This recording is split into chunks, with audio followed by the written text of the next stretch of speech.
Welcome to the Science for Sport podcast, where we dive into stories and insights that drive peak performance. Join us as we uncover the secrets behind the science of success. Here's your host, Richard Graves.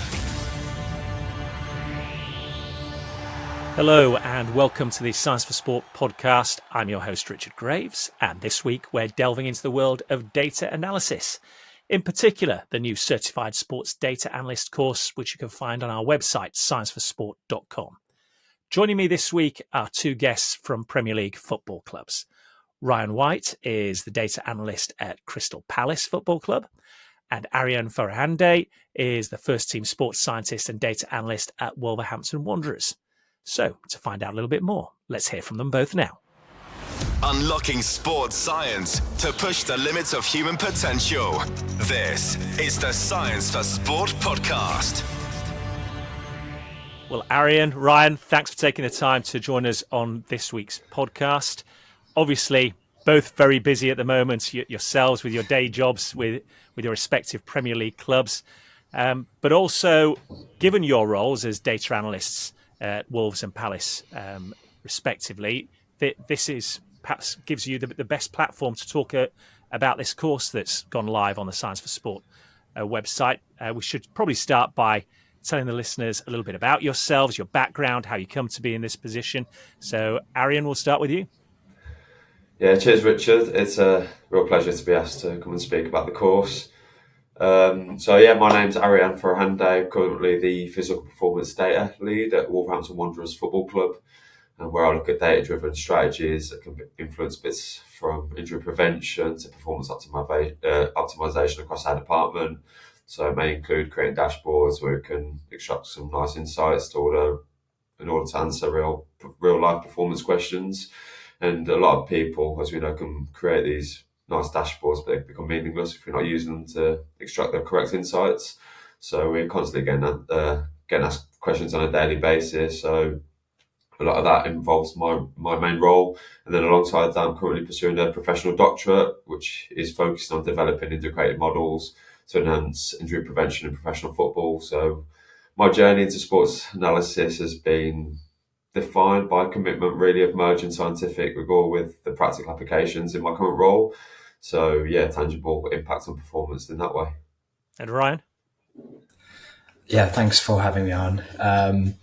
I am the sports science analyst at Crystal Palace Football Club with the first team.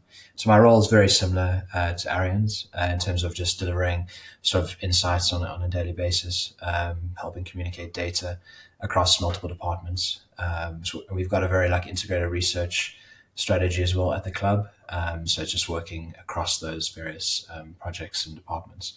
I'm also kind of just coming towards the end of my PhD now. So I'm in my last final stretch. It's been a long time in coming.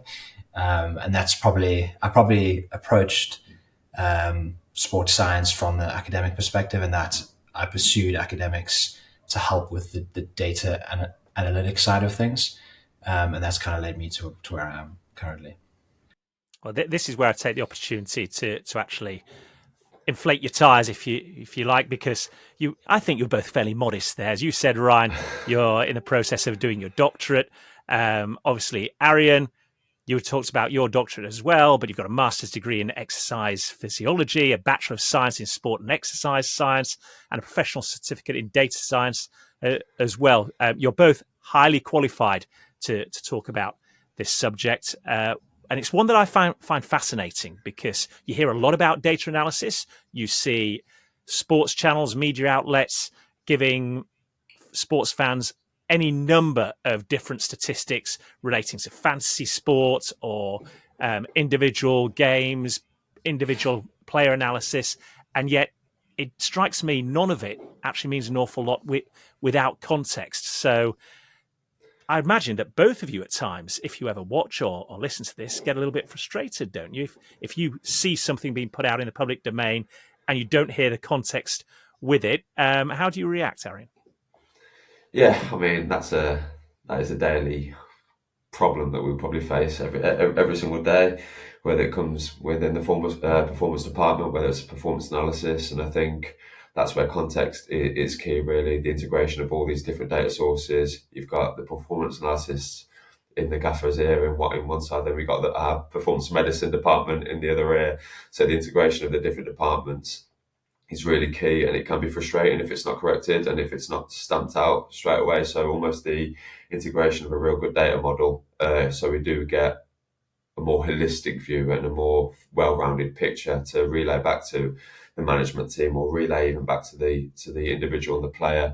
It is really important. And then we can even go a step further and go a bit deeper by looking at return to play or a rehab process, and use this data, use a bit of the analysis side of things to really help a player integrate back into training. So we're looking at return to play drills as an example, and how we can prescribe our post-match running, how we can prescribe our pre-season, depending on how the manager wants to play, and even go even further with a lot of our academy and our loan players. How can we use our data effectively to send them out to a team that probably benefits them the most, etc. So there's a lot of different situations, a lot of context that you need to add into certain scenarios in order to get the best bang for your buck, if that makes sense. Yeah, for years, one of perhaps the best examples I ever came across was you'd have a sports program on, and they'd talk about the meters covered over the course of a game in any sport by a certain athlete, and that would be used as an indicator of the effort that they were putting into the game. And I think I'm correct in saying that it was Dean Richards, when he was in charge of Worcestershire Warriors, the Premiership Rugby Union team at the time, that spoke about one of his players and said, well, he can run all the meters he likes. It doesn't necessarily mean that he's in the right place at the right time. It can actually mean and be indicative of the fact that he's not in position, that he's not reading the game as we want. So it might not be a good thing. Ryan, in your role, how important is it when you speak to the head coach or speak to the individual concerned that you're relaying data accurately, and as we said there to Arian, in context as well? Yeah, context is king, right? So everything we do needs to be from that perspective. So we're communicating the correct message. There's a lot of things to try and balance sort of day to day, because you don't want your data to be misinterpreted by coaching staff or medical staff, because it can lead to negative outcomes for players. So yeah, context is always king. Over your time, in both of you, this applies to, involved in professional sport, how much greater has the role of data analysts played in game preparation, individual preparation, and how have you seen that change? If you want to go first on this one, Ryan. Yeah, I think this is it's been evolving sort of over the last 10 years, from early sports science using, Excel being like the height of sort of applied sports science to now almost everyone needs at least a master's degree. If you have a PhD, even better. You probably need to know 1 or 2 languages. You need to know 2 or 3 visualization softwares on top of being able to use other, libraries within R or Python to visualize your data. So it's an ever progressing discipline, and it's almost as if sports science traditionally, 10, 15 years ago is almost completely changed now. There's kind of this applied data science model, which everything is moving towards, because you can be a very good applied practitioner, but unless you can harness data, you won't get as many opportunities, or you won't be able to be as effective as you could be. And that's the reality of our roles now. We probably sit at our desk majority of the day pumping out dashboards or sending reports, and without, say, I use R every day. Without that, it would take me 10 times as long as what is currently taking me. And the quality of my work would be at a much lower level. Arian, I see you nodding away there. Ryan also mentioned you probably need to speak more than 1 language. Well, that's fortunate for you, because you're fluent in Spanish as well, I believe. Yeah, fluent in Spanish. I think that's quite helpful for us. We went through a period where we were almost getting through the door a lot of Spanish-speaking players, a lot of Portuguese players. So the ability to communicate with them effectively is really important. And I think the role of the analysis, like Ryan said, has transformed remarkably in the last decade, I'd say. And it's backed up by the amount of organisations that are really investing heavily in data to gain that competitive edge. So we've gone from moving from PDFs and Excel charts being WhatsApped across to each other about 15 years ago to now we've got real-time insights that we can act upon, and like these visualizations that Ryan mentioned, and the ability to communicate them effectively in a fast-paced environment. And one of the most exciting areas is the integration of them data sources and then communicating them effectively to the end users. So obviously centralizing the several departments' data. There's so much data that we're sitting on that we're collecting daily, whether it be performance medicine, performance analysis, recruitment. We can now start to create these comprehensive profiles on players, scenarios, sessions, and have a more multidisciplinary approach to allow us to tailor these interventions. So just the growth is really highlighted by really how much clubs are really investing in this. And like I said, it goes back to context again. It's an evidence-based approach. A lot of players, you can deliver whatever you want to players, but in order to get that buy-in from a player, not even just players, but the members of staff, the head coach, evidence is key, and you can only portray evidence through a lot of the data that we're collecting daily. Given the wealth of data that you now have at your disposal, we're all familiar with seeing athletes wearing the vests with a tech in the back that gives you any amount of numbers and metrics that you want. How important are your respective roles, though, with your clubs in terms of, you've already touched upon it, trying to look after athletes' workload, trying to make sure that you don't bring about an unforeseen injury, trying to then in turn get the optimum out of each individual from what you do have at your disposal.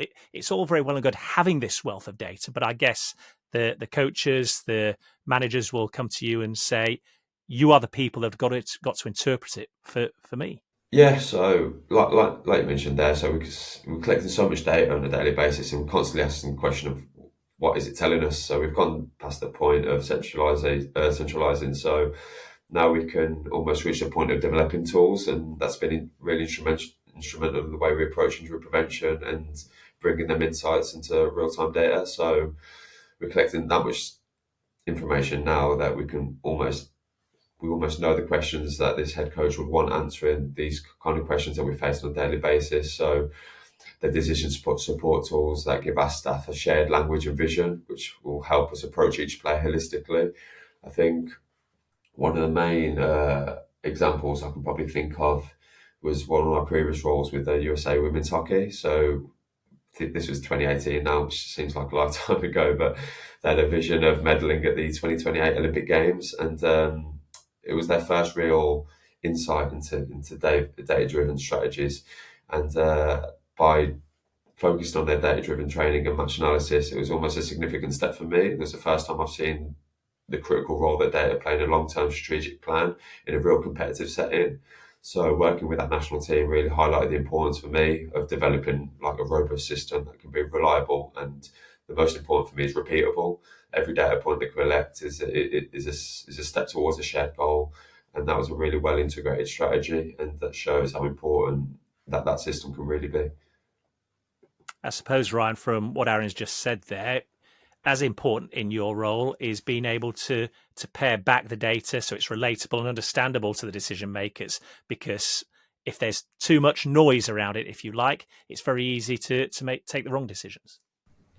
Yeah, absolutely. And I definitely see our roles almost as a facilitator, because we're working across every department, and it's, can we create, and Aaron mentioned tools, can we create tools that, the physios can use during return to play to monitor, hip isometric scores, or can we improve our visualization of feedback from an S&C perspective? Do the coaches have what they need from a training report perspective, or historical drill intensities, that type of thing? So we sit across all these various departments and across all these kind of different disciplines. And if we can deliver tools and help facilitate conversation and kind of let the data speak for itself, as opposed to, necessarily imposing, what we think the data might be saying, and rather kind of, answer the questions, be proactive, because we, after a while working with staff, you begin to understand their thinking, what they might want, and you can kind of cut them off at the pass a little bit and try to be a bit more helpful. So that's kind of where I see our role being really valuable within the team environment.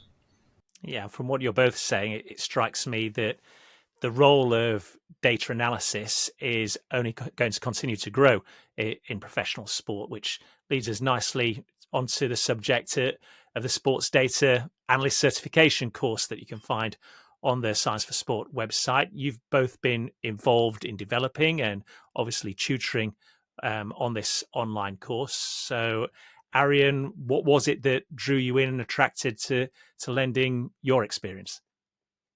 Yeah, so the main selling point for me really was centering around ensuring that the course covers both the foundational and advanced principles that can impact performance outcomes in sport. So I want the course really to go beyond the basic analytics and incorporating them real life challenges that myself and Ryan might be facing daily, like such as learning how to manage large data sets in real time or communicate these insights effectively with these multidisciplinary teams, whether it be performance medicine department, combining that with a lot of the performance analyst stuff that we're seeing. So for me, it was a real opportunity to draw on my work in creating a practical and actionable dashboard tool, which I've done previously, and then bring data to life by making these complex metrics accessible to coaches. Let's bringing the several data sources together and not just looking at the information in isolation, but we're looking at it in unison. So for me, I'm hoping throughout the course we can get a broader perspective on how data can be a unifying language in a professional setting.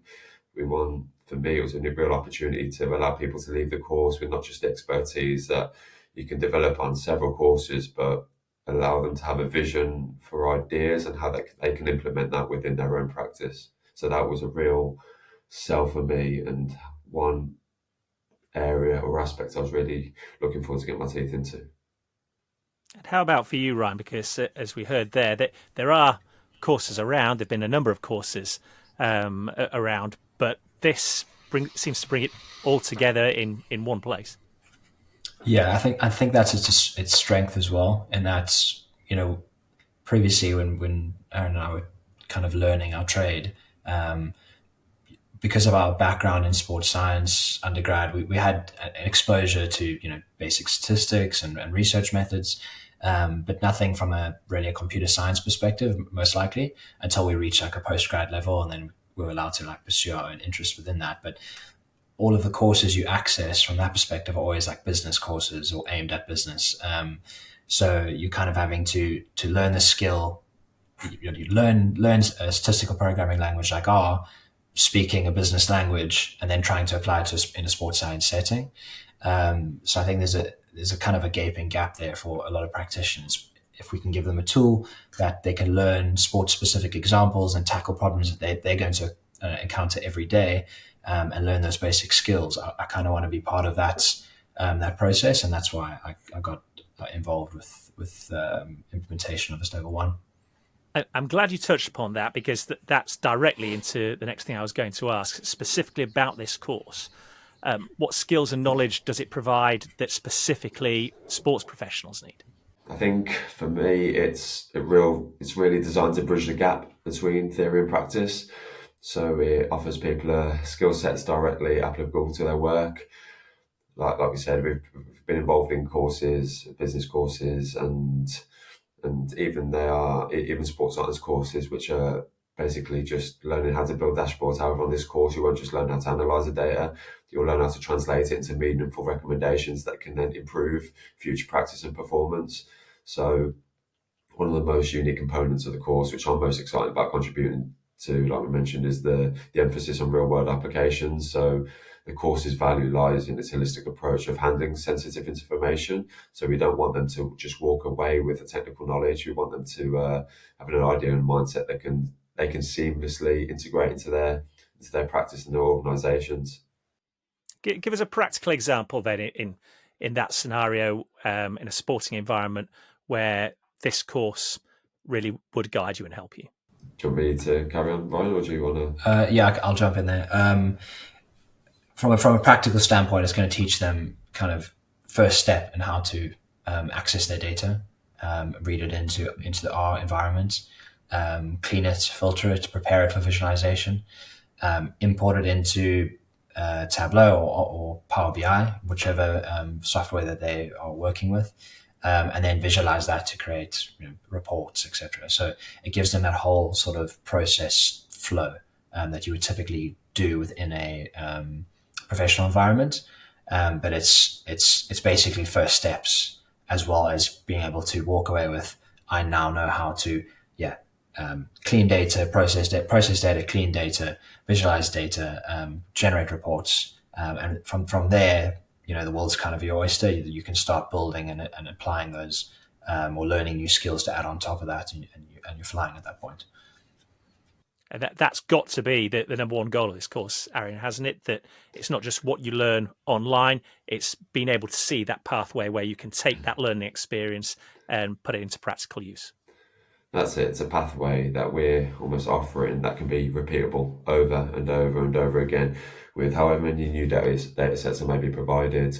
It's something that they can take away, and it's a repeatable action. And like you say, you're taking a repeatable approach, making it consistent. And if you haven't got a reliable and valid approach to handling your data, then there's no point in dealing with all that sensitive information. So it's a real valuable tool and a real valuable way into life as a data analysis that we're offering, and something that can be used over and over again within their organisation, or working with, if they are to move on from something to a different organisation or a different culture, they can still continue to use that repeatedly.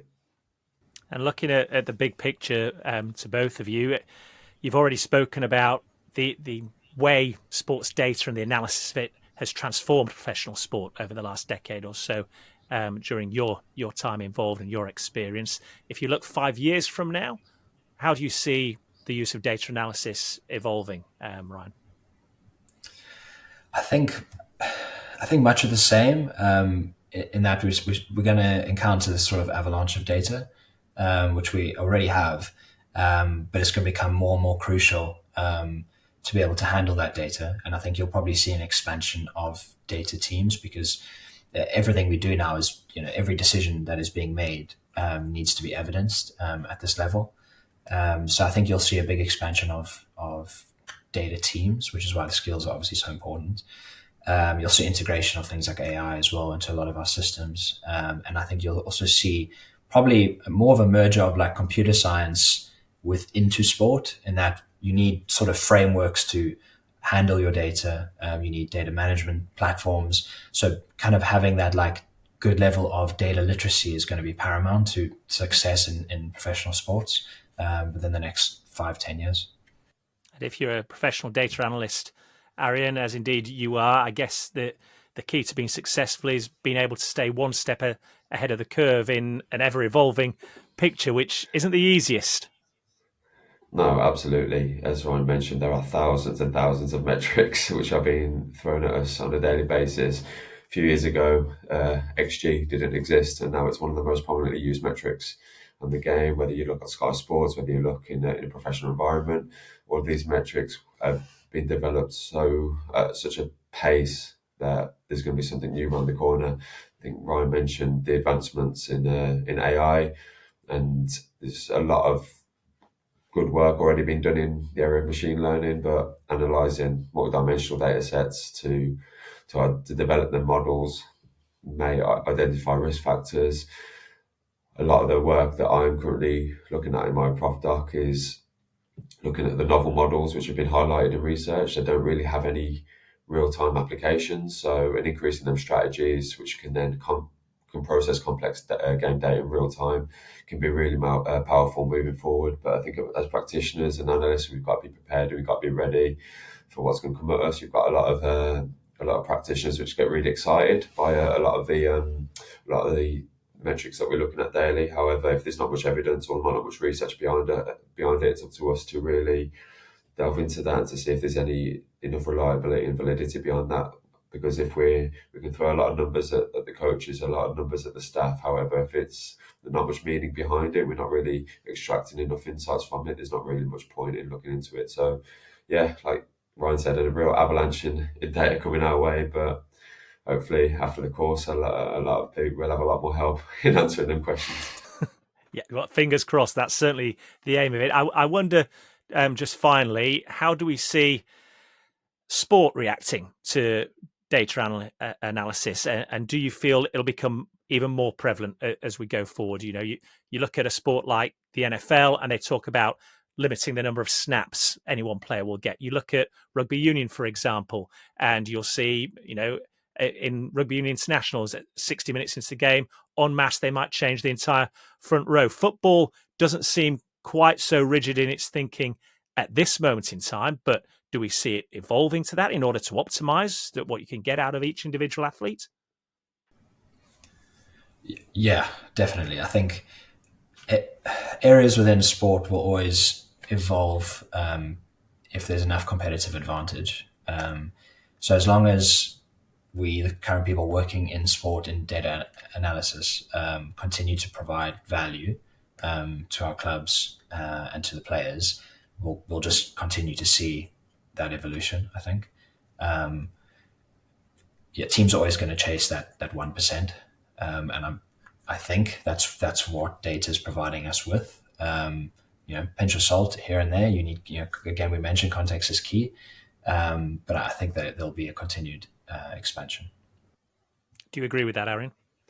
Yeah, absolutely. I think, like Ryan said, we're constantly chasing that 1%. I think the margins are so fine, especially at the top level of professional football. Could be 1 point difference between winning the league and not winning the league, or relegation, which is a multi-million-pound loss, obviously. So I think chasing that 1%, and that might be in the terms of reducing injury, it might be in terms of tactical gain. So combining all them, I think it's really, really important. And I think football's starting to get really excited by the advancements in data. Obviously, they're not at the levels of some US sports, whether it be Moneyball in baseball, but you can see certain integrations and storylines which are coming over to this country, which we might have to take with a pinch of salt for now, because a lot of the people that work in the game will know that they're football men. That's what they know football, and they're not going to, depending on the team. That's the phrase, isn't it? Yeah, football. Yeah. They're not going to let numbers tell me anything. They can watch the game with your eyes. So it's being careful, because there's so much that you can throw at a coach. It can be so misleading, and it can lead to misleading conclusions. So for me, a real common theme is going from the collection, analysis, conversation, and then we act on the conversation. And then obviously with well thought out, appropriate analytical tool. But the conversation for me is really important, and will depend on the environment you're in. There's any number of questions that I could throw at you on the back of that, Arian, but I'll keep them for another time. Before we wrap up this conversation today, I just wanted to ask both of you, with this certification course particularly in mind, what are the key takeaways that both of you would have from it? We'll start with you, Ryan. I think in terms of the structure of the course itself, that's one of the takeaways for me. In that it'll walk you through that entire sort of like pipeline process, and that's really important. It'll teach you all the basics that you need to know from a data perspective, from an R programming language perspective, and it'll take me all the way up to, creating those reports and visuals and the importance of how to communicate data, basically. Those are my takeaways. I think it gives you what you need to take that first step into this profession. And for you, Arian? Yeah, I think, like Ryan said, the structure of the course is really significant. I think we have so many practitioners that want to learn how to run before learning how to walk. Level 1, really learning the foundations and the basics of a lot of the data analytical tools that we're going to be presenting is really important. And then obviously ensuring the quality and the consistency of what you're dealing with is really important. I think I see daily, I'll be receiving messages every week, a lot of stuff when it comes to a fancy, nice dashboard, and they're building some really good things. However, if it's not providing the quality insights and it's not solving problems for you, then it's really pointless. So I think learning to walk before learning to run, and making sure the data you're dealing with is clean, it's efficient, is really important. And the steps that we're going to be taking in this course are really a really good step in get to that point. And then once you get to that point, then you can be as creative as you like. Well, listen, I really appreciate both of you taking the time to speak to us on this week's podcast. I think we're all acutely aware of just how intense things are in the Premier League for both Wolves and Crystal Palace, respectively, at the moment. So, and the fact that I can look at you and you're both smiling is a good sign at this point, guys. But I thank you for your time. It's been a fascinating discussion, and no doubt it's one that we'll try and revisit at some point in the future as well. Thank you, Richard. Really appreciate it. It was good fun. Unlocking sports science to push the limits of human potential. This is the Science for Sport podcast. A huge thank you to both Ryan White and Arian Farahande for joining us on this week's podcast. If you're interested in finding out more about what we were discussing, or indeed the Sports Data Analyst Certification course itself, then you can do so by going to our website, scienceforsport.com. And if you've enjoyed this podcast, then please get the word out there and share it with a colleague, a coach, a friend, or an athlete. The wider the appeal, the more this podcast is shared, the easier it is for us to get top-class athletes and experts in their field on the podcast to discuss all things relating to science in sport. But that is just about it for this week's podcast. Thank you to you for downloading and listening. Until next time, when we talk again next week. Subscribe to the Science for Sport podcast now, wherever you listen to your podcasts. For more insights, resources, and to join the Academy, visit scienceforsport.com and connect with us on social media by searching for @ScienceForSport. Thanks for listening, and we'll see you next time.